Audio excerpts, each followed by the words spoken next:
لاول خو د صحافیانو ورونو ډېره شکریه، ډېره مننه چې په شارټ نوټس باندې دلته رالل او موږ له کوریج راکړو. نننۍ غونډه چې کومه ده دا زموږ د وړو په باره کې ده او زه به داسې ووایم چې د رزق د غلا په باره کې ده چې یو سړی وړه تړلی نشي ټینګولی، رزق تړلی نشي ټینګولی او هغه راځي د باجوړ نمایندګي کوي، د باجوړ ځان مشر ګڼي. نو په داسې مشر زه لعنت وایم، په داسې سیاسي لیډر زه لعنت وایم،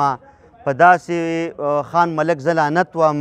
چې هغه د باجوړ د یو غریب سړي د وړو تر وړۍ تړلی نشي ټینګولی. نو هغه به د ولس خدمت څه وکړي، هغه به د باجوړي سړي خدمت څه وکړي. خو بله خبره زه دلته دا کومه چې په دې کرپشن کې، په دې غلا کې، دا ټول غلا کې ایډمنسټریشن انوال دی، په دې غلا کې ورسره ډي سي انوال دی، په دې غلا کې ورسره اے سي انوال دی. خو بله خبره دا ده چې د کلي یو سړی غلا کوي او په هغه سره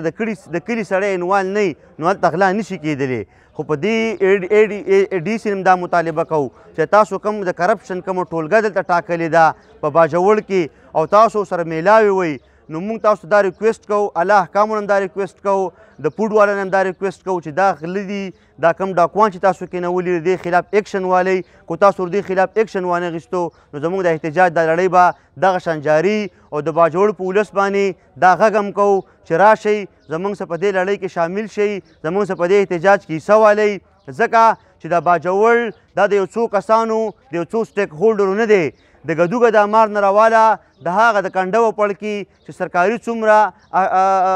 څیزونه دي، کو هغه وړه دي، کو هغه نور څه دي، په هغه ټولو کې د باجوړي سړي حصه ده. نو موږ د باجوړي ولس ته دا غږ پې کوو چې راشئ زموږ سره په دې کې شامل شئ. ډېره مهرباني، شکریه.